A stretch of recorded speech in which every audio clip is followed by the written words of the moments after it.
Welcome to Sci-Fi Quantum Archives. Don't forget to like, subscribe and explore. She entered Cryo Deck 4 without speaking. The cold didn't bite, but it settled, tight across her arms like memory. Lights burned low in long corridors lined with frozen stillness. Hundreds of sealed pods, humming faintly, stacked in quiet precision. No breach. No signs of override. Nothing should have moved. A motion report had pulsed through main systems 12 minutes earlier. Single figure detected, unauthorized, walking upright between containment rows. No pod registered open. No alarm had triggered. The deck should have been locked. She'd keyed in manually, override accepted without question, as if the system expected her. Boots slowed across the polymer flooring. Pressure sensors beneath her feet gave no signal of weight besides her own. Down row 7, third tier from the entry bulkhead, a gap broke the uniform geometry. Not a missing pod. Just space, unclaimed, open, like it had never held anything at all. Beyond it, someone stood still. Bare skin against recycled air, unmoving, unshivering, eyes fixed not on her, but past her, toward nothing at all. Not a mark on him. Not a wrinkle. No frostbite. No slackness in muscles. Spine straight, hands calm at his sides, as if caught between thoughts rather than roused from suspended biology. He looked fresh. Not young. Not old. Just untouched. Her hand hovered at her belt, but didn't reach. No panic. No aggression. Just awareness, sharp and filling the lungs with something stale. His eyes didn't search. They waited. Vitals arrived in pulses across her comms. Heart rate, 58 BPM. Oxygen saturation, optimal. EEG readings. Alert pattern consistent with pre-cryo orientation. Except no evidence of entry or exit. No trace of sedatives. No record of freeze-down or revival. No nutrient depletion. No protein loss. Muscles hadn't atrophied. Nails showed continuous growth. He spoke once. I stayed awake so I could meet you. His voice held no strain. No triumph. Just a kind of presence, like someone reciting a fact already understood by both sides of the conversation. Like arrival was a formality. Behind him, condensation had begun to form across 3 nearby pods, though internal temperatures read normal. As if the room itself didn't know how to respond. Her lips parted. No words followed. Not hesitation. Just the weight of knowing anything spoken might become irreversible. No mask covered his mouth. No line trailed from veins. No ID tag on his wrist. Just a mark along his collarbone. Not ink, not scar, something else entirely. Something not catalogued. She had run diagnostics before entering. No power surges. No error signals. Every single cryochamber accounted for. Except his. Except it wasn't there. Not listed. Not logged. No chamber assigned. No records predating launch. No birth files. No registration photo. But his retinal scan unlocked crew corridor permissions. Clearance level above hers. Impossible. The hallway hadn't changed. Yet everything inside it had. So she didn't move. She didn't question. She memorized the way his pupils contracted as the lights adjusted, how he never blinked, how his breath didn't fog. The chamber had no history. Yet he stood in its absence, as if the ship had always made space for him, without ever saying so. Quarantine held no restraints, no barriers, just silence and low light. The containment cell had been built for pathogens, not enigmas. No guard posted outside. No protocols for what wasn't supposed to exist. He sat upright on the diagnostic platform, hands resting on his knees, unmoving. Not resting, present. Eyes half-lidded, not closed, as if some part of him tracked rhythms beyond the bioscan pulses whispering through the walls. Nurses passed readings through filtered displays, avoiding eye contact. No one entered without gloves. No one spoke more than required. Metabolic data streamed in columns too neat to dispute. No cryogenic markers in bone marrow. No loss of collagen. No muscle stress. Every parameter suggested normalcy, but there had been no food in his system, no water, no sedatives. Every pod required sedation. Every occupant needed rehydration. He needed none. When the ship's registry was searched for his pod, the slot showed blank. Not empty, blank. As if the compartment had existed only to be overlooked. Medical scanned again. No cryo ID tag. No residue from the freeze-down solution. No evidence of cellular slowing or protein folding. Yet no damage. Not even fatigue. Cardiac rhythm held too perfectly. 48 beats per minute without fluctuation, even when probed. Retinal scans showed signs of long-term wakefulness. No light deprivation trauma. No neural confusion. Pupils adjusted too quickly. Pressure built not from revelation, but the absence of reaction. No disbelief from him. No irritation. Only stillness, complete and without pretense. In the second interview, she sat across from him. He hadn't shifted from the center of the cell. The walls pulsed with mild temperature regulation, standard, automated. He did not sweat. He did not fidget. Breathing so shallow, she timed it once every 30 seconds. No sign of discomfort. No tremor in voice. When asked how he remained awake, he didn't explain. No science. No mysticism. Just words spoken like morning conversation. I watched the ship sleep. I was told not to intervene until it began to dream. No elaboration. No flick of sarcasm. No plea to be believed. No one had spoken of dreaming. Not in that language. Not on this mission. Colonization protocols didn't allow for poetic metaphor. Yet the words sat heavy, as if he'd used a code only half of her understood. She reviewed footage again. The initial discovery. His voice repeating from every angle, I stayed awake so I could meet you. Not to warn. Not to stop. To meet. Inside that cell, no pulse variation occurred when he recalled the years. He called them years. Said the lights changed in patterns. Said the vessel whispered in ways only silence allowed. He'd catalogued each hum of the engine core, tracked each fluctuation in energy distribution. Not guesses, measurements. Recited in perfect time with engineering records pulled from secure logs. The director of medical operations refused to issue a containment breach, but ordered nutrient exposure to observe digestive response. He ate without hunger. Swallowed as if mimicking protocol, not satisfying need. Monitored excretion showed near-complete absorption. No one understood how the body metabolized in absence of fatigue, decay, or consumption. She asked quietly how he remembered. The lights dimmed during cycles. Crew members cycled in for rotations. He shouldn't have seen them. They had no memory of him. But he listed names. Described an engineer who died during launch. Someone scrubbed from personnel logs. Described a woman who hadn't yet been awakened. Described her. Said she walked differently when she was tired. Said she never slept more than 4 hours. Said she hummed during cryo prep, off-key but rhythmic. Said he had known her for decades. Her hand had not been shaking when she left the room, but it did before she reached the lift. Doors closed behind her, soft and automatic. The lights didn't change, but the temperature felt unfamiliar. Inside the cell, he hadn't moved. Not once. Orientation protocols required sequence. Baseline scan. Verbal alignment. Memory lattice integrity.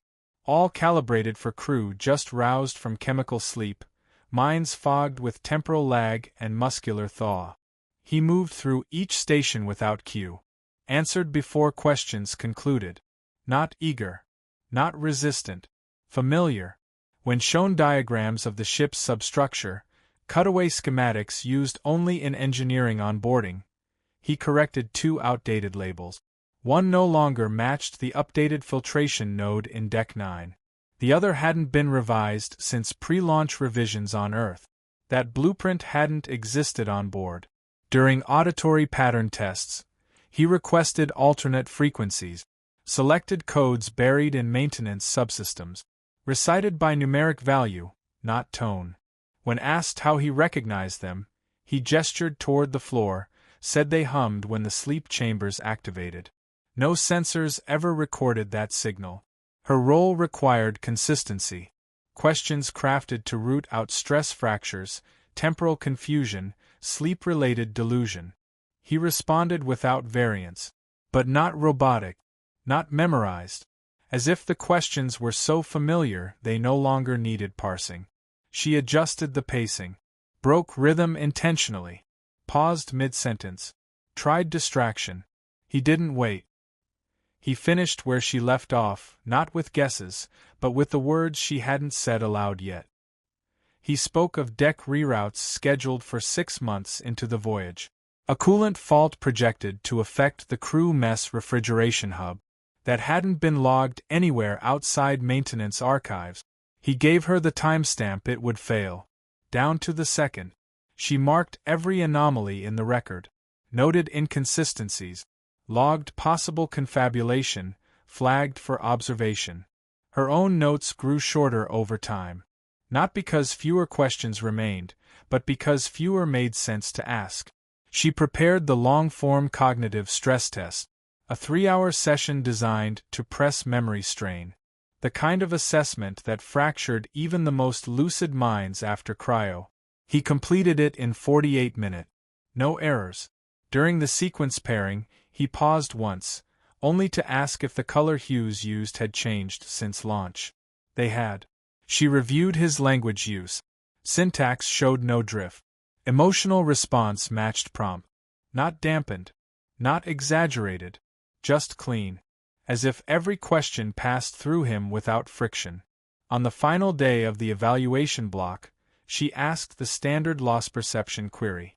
The one that usually caught even the sturdiest. Who did you leave behind? His head tilted slightly.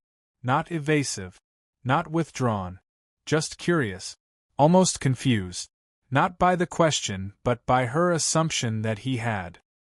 He answered slowly, voice lower than usual, words wrapped in something older than grief, but not mourning. There were none. Time passed through me like breath. No weight to it. No drama. Just certainty. As if nothing in those words required belief. Her hand remained above the terminal longer than necessary. Not from uncertainty, but from the sense that recording the statement changed something foundational. After the session, she returned to her quarters. No dream followed that night. No interruption.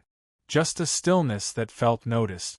3 days before the alarm sounded, a diagram appeared on her tablet. No timestamp. No sender. Just a clean schematic of hydroponics Sector C, isolated from the rest of the environmental systems. A red line cut through one of the nutrient pressure conduits, right between 2 regulator valves. Next to it, handwritten notes in a digital pen, her pen, mapped the projected sequence of responses, including who would reach the breach first, how long containment would last, and the point at which oxygen levels would drop below safe threshold. She hadn't drawn it. No alert had triggered on the tablet. No notification. She found the file while reviewing schedule adjustments for crew rotation. No signature. Just his name typed once in the corner, not as author but as subject. She didn't mention it aloud. Not immediately. Screens can fail. Data can drift. But handwriting doesn't lie. That was hers. The failure struck during food cycle 39. Sector C dropped pressure without warning. Backup valves failed to engage. Moisture condensation turned aggressive. UV sensors began reading 0 even as light panels remained active. Root matrices across 22 plots collapsed. Growth gel separated, liquefied. Crew responded on cue. Just as predicted. Even their voices matched the phrasing typed on the tablet, commands spoken word for word, like a script followed without rehearsal. The breach itself hadn't triggered alarms.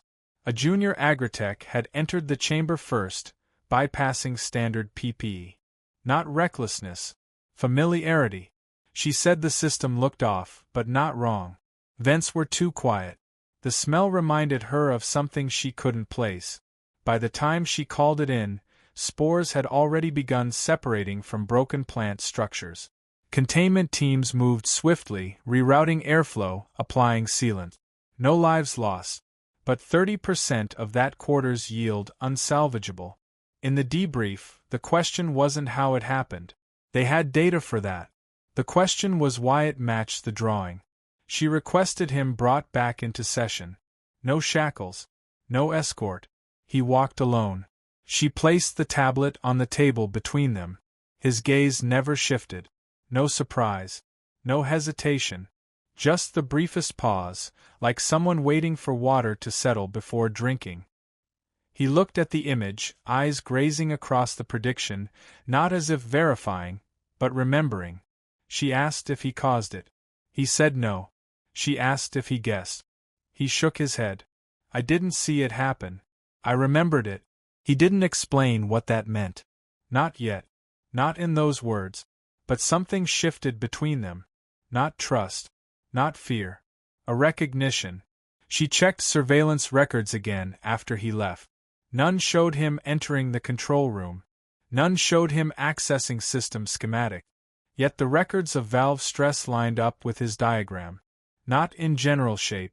In precision. The feed from Sector C remained slightly fogged, days after decontamination. Light caught in places it shouldn't. Vent steam took longer to disperse. Workers spoke quieter near that side of the vessel. Hydroponics recovered. No sabotage found. No root cause identified. But her hand stopped shaking when she pulled the report file for the failure. Because every time she tried to delete the diagram from her tablet, the system restored it. Not a glitch. No corruption. Just a file marked as permanent. Security clearance bypassed resistance with no delay. Files opened as if waiting to be seen, buried beneath routine psych evals and standard clearance logs. His name had appeared once in launch protocol documents, not flagged for any anomaly. No incident. No deferral. No markers. Just a plain entry on a roster built from thousands. Identified as secular, no affiliations. No medication history. Social engagement minimal. Education spotless. Volunteer hours listed but unremarkable. Every box checked. Nothing out of place. Except for the application essay. She read it twice before realizing the phrasing wasn't metaphor. A section near the bottom referenced mechanical collapse, not as catastrophe, but as design. He wrote about inevitability as a condition of structure. Systems fail, he said, not from weakness but from trajectory. What matters is who remains to watch them fail. The necessity of witnesses when systems collapse. Not poetic. Not symbolic. Intentional. She checked the timestamp. Submitted 6 months before cryo selection. Approval processed within 2 days. No edits. No remarks. Just a green light. No one had flagged the sentence. There were other peculiarities. No family listed. Emergency contact section blank. No career specialization despite qualifying scores. He had applied for the mission without departmental assignment. Accepted as surplus crew, marked for passive observation. Rare, but not unheard of. There had been cutbacks. They needed bodies to meet demographic quotas. Still, few passed through without purpose. Surveillance footage archived from the pre-launch chamber showed him standing beside the cryo bay entrance. Not pacing. Not restless. Motionless for 12 minutes. Staring at the pods. No bag in hand. No technician engaging him. He wasn't being guided. He wasn't lost. He looked at each chamber with the calm of someone inventorying memory. Near the end of the reel, the induction lights shifted to soft orange. Others began filtering into the room. Technicians issued last calls. Final diagnostics. Background noise swelled. He didn't turn. He walked toward his assigned unit without instruction. Climbed in. Laid flat. Monitors recorded no elevated vitals. No hesitation. No glance upward. One hand rested just beneath the collarbone, fingers aligned with that mark no one could categorize. The same mark still present, unblistered, unscarred. After visual confirmation, the pod sealed. There had been no footage of him speaking. Not before closure. Not during entry. Not when technicians checked his name. No sound at all. Back in her quarters, the footage replayed without prompting. Terminal interface had locked once during the second viewing. Log file registered an error, though no message displayed. The words from the essay returned without invitation. Witnesses. Not survivors. Not heroes. Not leaders. Just those left to watch. She reached for the tablet where the hydroponics diagram remained. It hadn't faded. She hadn't asked again how it got there. Because it no longer felt like a question. The first phrase arrived without preamble. The second death is near. Spoken into the silence of a systems check room. No recording device active. No security cam pointed that direction. Just two technicians inspecting a coolant relay panel who both turned, unsure if they'd misheard. One asked what he meant. No reply. Just a nod toward the control grid and the sound of his footsteps fading down the corridor. Word passed quickly, not through official reports, but through unfinished sentences traded in cafeterias and maintenance shaft. Someone always seemed to know where he'd just been, but never where he was going. Hallway logs failed to catch his transit. He bypassed keypads without delay. Open doors coded to locked status. Once entered an isolated sector during a radiation flush and left without protective gear. Scans registered no exposure. The pattern deepened. This vessel is not en route. It is returning. Whispers filled the dry spaces between conversations. Crew members began referencing coordinate, trajectory map, subtle deviations in navigation curve, course corrections too precise to be random. Bridge officers ran calculations repeatedly, each one producing a slightly altered readout. Gravity assists that weren't scheduled. Velocity shifts no one recalled authorizing. A new flight path gradually replacing the old without triggering alert. He was seen less often, but always just after something failed. A misfire in environmental controls. A sequence error in hibernation logs. Each time, someone would swear they passed him in the corridor hours before the alert. No one ever filed sightings. No one wanted to be the first to suggest he was choosing where the ship faltered. One day, he stopped in the atrium near the old navigation display. The feed had been down for months. The screen flickered back to life when his palm touched the console. Only one word pulsed against the black. Welcome. No login prompt. No system request. No user verification. Just one word, centered, waiting. Cameras had been mounted in that room since launch. Every angle covered. But during that hour, no footage stored. Time-stamp gaps without explanation. Not erased. Not glitched. Just absent. No one had seen him eat. Not during quarantine. Not after release. Plates remained untouched. Cutlery moved, but never used. When asked, he said nothing about hunger. When asked if he slept, he responded with silence. One crew member said they saw him sitting upright in a diagnostic chair long past midnight, unmoving, eyes open. 3 hours passed without a shift in posture. Lights went out due to a power buffer delay. When they came back, the chair was empty. No record of exit. People stopped asking him questions directly. They started observing instead. The ones who spent too long watching began to speak slower, their words measured like someone trying not to wake something. Crew assignments shifted more frequently. Schedules changed without memo. Rotations shortened. Eyes redder. Sleep disturbed. She kept reviewing the sentence. Not en route. Returning. Returning to where? Returning from what? No celestial body matched the path they were drifting toward. No protocol existed for reverse trajectory this deep into mission duration. There was no fuel budget for backtracking. No psychological plan for a looped voyage. When she ran ship diagnostics on the navigation archives, something caught her attention. A subfolder labeled Initiate_Wake already existed in the system. It had been logged before departure. No documentation explained its presence.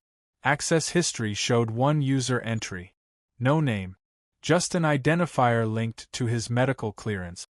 It had been activated during launch sequence. Date stamped 7 minutes after cryo-induction. Her hand hovered over the screen. Every second of that recording remained untouched. But the screen still said welcome. The directive arrived sealed. No consultation. No vote. Language formal but thinly veiled. Sedation required for psychiatric review. Chain of command pressed urgency without context. Not concern for safety. Not risk of harm. Just containment. Silence mistaken for threat. She didn't argue. Not aloud. Instead she walked the corridor with the vial in her coat, gripped tight around the base, not from nerves, but to feel the chill of the contents. Protocols were clear. 3 mg dosage, subdermal. Response within 90 seconds. Sleep in 4 minutes. Return to holding for re-evaluation. He stood already waiting inside the examination chamber, back turned, face angled toward the temperature vent near the floor. No restraints. No instruction to wait. Just presence shaped like expectation. Her boots touched the pad without a sound. She reached into the coat. The syringe felt heavier. He spoke before her arm lifted. Diazepam 3.8.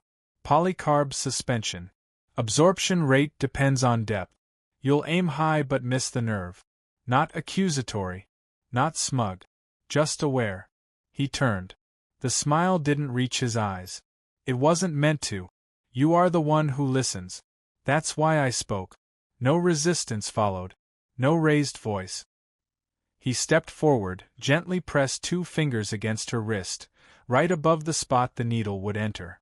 Her hand lowered on its own. She didn't remember leaving the chamber. The logs said she stayed 16 minutes. She remembered none of them. That night her sleep came late. Not from fear. Not from refusal. Just delayed by something undefined. When it finally came, the corridors looked wrong. Not unfamiliar. Just early. Construction scaffolding without support. Light panels missing. Signs taped to unfinished walls. Ventilation systems exposed like ribs. Footsteps tracked dust that had never settled before.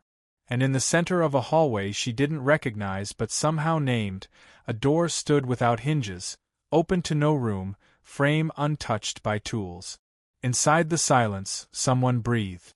Not loudly. Just enough to remind her that observation wasn't hers alone. She woke with the shape of that hallway still pressed behind her eyes. No sweat. No gasp.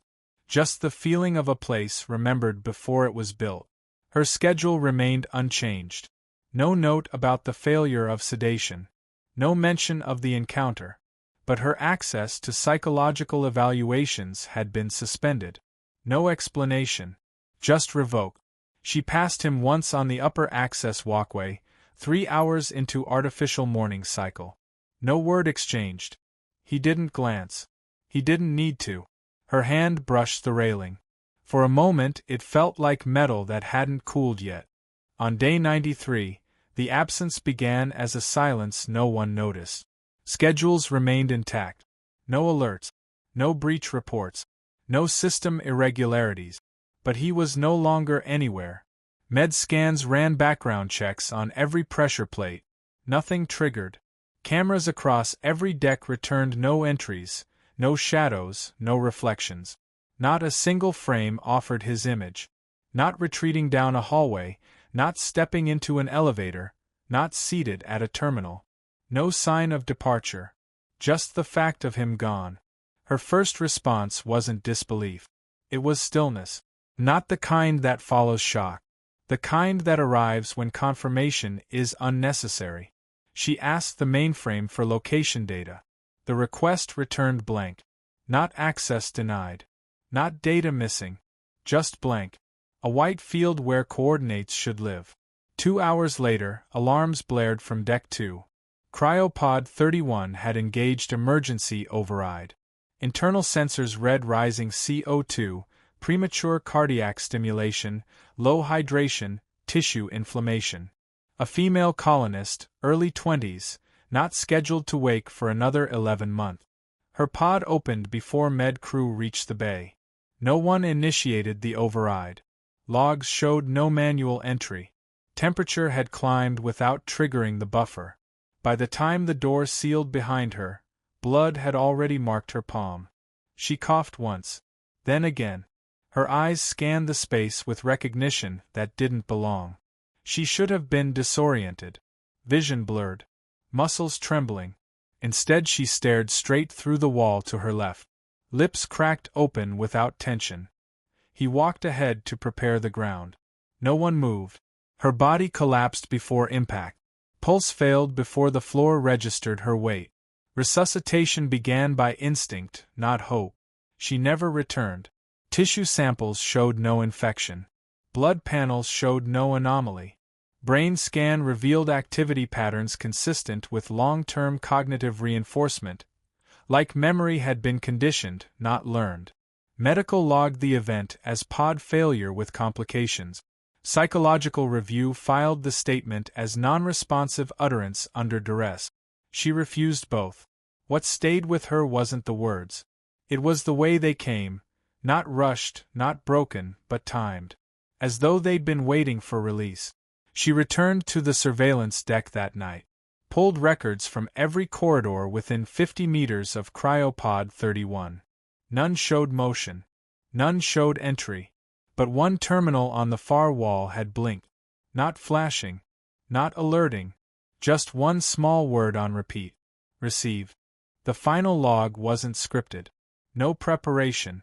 No protocol. She spoke into the console without activating the visual field. Voice only. One line at a time.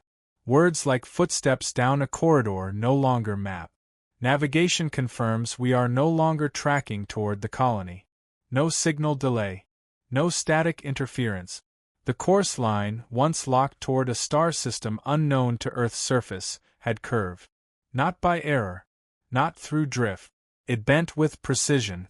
Coordinates traced a path back to the launch point. Not a direct return. An angled arc.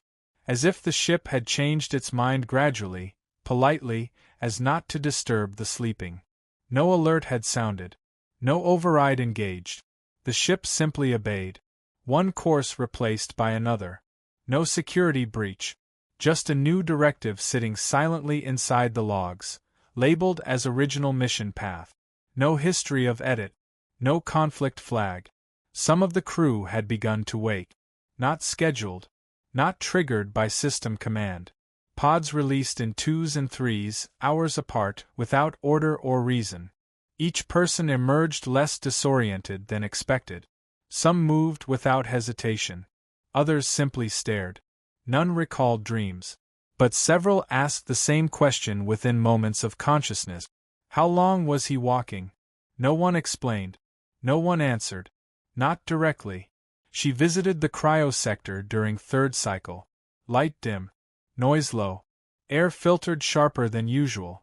Child sat near the observation glass, knees pulled to chest, eyes tracking movement outside the pane though nothing stirred. No fear in the face. Just watchfulness. When she approached, he didn't turn. Kept gaze fixed on the void past the vessel's hull. Was that man real, or is he what wakes us?